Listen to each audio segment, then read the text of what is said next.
Hola, ¿qué tal a todos los amigos del canal Invierte Seguro? En esta ocasión un video bastante breve que nos piden los alumnos de la formación de trading que tenemos o también a algunas personas les puede ser útil. Este es el MetaTrader que tenemos una cuenta demo con la empresa o el broker AMP. Este demo nos dura 30 días y después de 30 días tú puedes volver a habilitar la demo. A diferencia de NinjaTrader u otros, tú tienes que crear un nuevo correo. Pero aquí en AMP puedes usar el mismo correo y todo igualito, solamente resetear la cuenta, que en verdad es crear como si estuvieses creando una nueva. Yo todavía esta no la tengo vencida, pero vamos a hacer los pasos como si ya tuviera la cuenta vencida.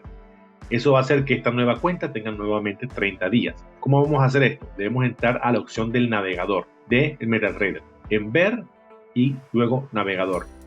Luego aquí tenemos en la parte de arriba, pues que es nuestro broker donde estamos, AMP Global, las cuentas, y aquí están las cuentas de. Entonces aquí yo tengo nada más una cuenta activa. Una forma de tú saber que tu cuenta ya se venció es porque no se está moviendo el precio. Ahora, para esto es tan simple como venimos aquí sobre donde está MP Global, clic derecho, abrir una cuenta. Y hacemos los pasos como si estuviéramos creando una nueva cuenta. Vamos aquí a MP Global, le damos a dar siguiente, vamos a darle aquí a abrir una cuenta demo, vamos siguiente, están mis datos muy parecidos a los que ya utilicé antes, puedo volver aquí a cambiar el depósito y toda esta información, y lo que queda aquí es darle siguiente. Como el botón de siguiente está deshabilitado, debo darle aquí en acepto términos y condiciones.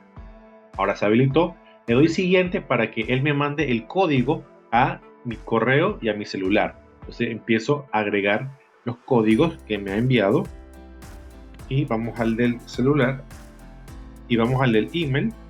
Tengo un error y vemos automáticamente ya él me crea la cuenta con el usuario, contraseña. Esto si quiero lo puedo guardar, si no, como una cuenta demo puedes volverte a crear otra tan fácil como esta. Le doy finalizar y él aquí me crea, tengo la nueva cuenta. Las dos en verdad están activas en este momento, todavía tenía tiempo en la otra, pero a esta nueva lo que está sucediendo es que va a tener unos nuevos 30 días. Y así yo puedo estar creando las cuentas para seguir practicando hasta que yo domine las estrategias. Así que esto es todo por este video. Saludos.